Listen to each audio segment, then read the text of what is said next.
कि शहीदों की चिताओं पर लगेंगे हर वर्ष मेले, वतन पर मिटने वालों का यही बाकी निशा होगा। लेकिन मैं इससे अलग सोचती हूँ और मेरी सोच ये है कि बुलबुलों तुम्हारा चमन लुट गया, चहचहाने बताओ कहाँ जाओ। अगर ये चमन नहीं रहा, ये वतन नहीं रहा, तो ये स्वाहा करने, ये स्वधा करने, ये पर्व मनाने, ये शहीदों के नारे लगाने, ये पूर्वजों के अपने गुणगान गाने तुम कहाँ जाओगे। तो पहले इस राष्ट्र को, इस भूमि को बचा लो जिस पर तुम बैठे हुए हो। आज हम चारों तरफ से समस्याओं से घिरे हुए, लेकिन समाधान हमें कहीं नजर नहीं आता। क्यों नजर नहीं आता? क्योंकि हर युग का एक मंत्र होता है, कलयुग का भी एक मंत्र है, संघे शक्ति कलियुग, अर्थात कलियुग में संगठन नहीं शक्ति है। जिन भी मजहब पंथ संप्रदायों ने इस संगठन शक्ति का प्रयोग किया, आज वो कहीं ना कहीं पूरे विश्व पर राज करते हैं और उनसे सभी डरते हैं।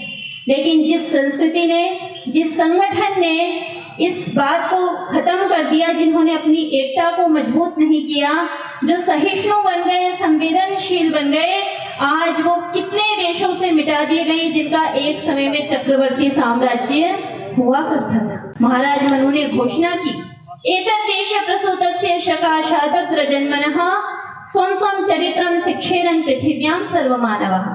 कि हे संसार के मनुष्यों, अगर अखिल विद्या की शिक्षा चाहते हो और अपने आने वाले जन्म को भी सुधारना चाहते हो तो मेरे गुरुओं के चरणों में आकर के बैठो, ज्ञान प्राप्त करो।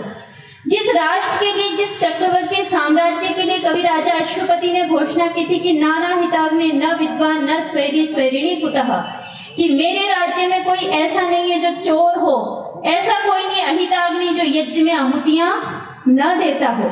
मेरे देश में जब कोई व्यभिचारी प्रवृत्ति का पुरुष ही नहीं है तो मेरे देश में व्यभिचारिणी स्त्री का तो सवाल बनता ही नहीं है।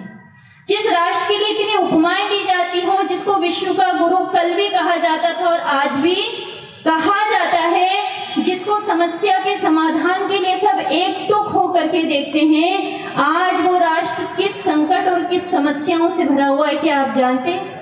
आपके एक तरफ इस्लाम है, आपके दूसरी तरफ ईसाई हैं, आपके तीसरी तरफ कम्युनिस्टवादी लोग हैं और चौथी तरफ हम मूर्ख हिंदू, जिनके पास 4 वेद, 6 दर्शन, अनेक उपनिषद, अनेक श्रुतियां, अनेक स्मृतियां होते हुए भी हम कभी पीर मजारों पे, कभी चर्च पे और कभी कहीं पर जाकर के अपना माथा फोड़ते।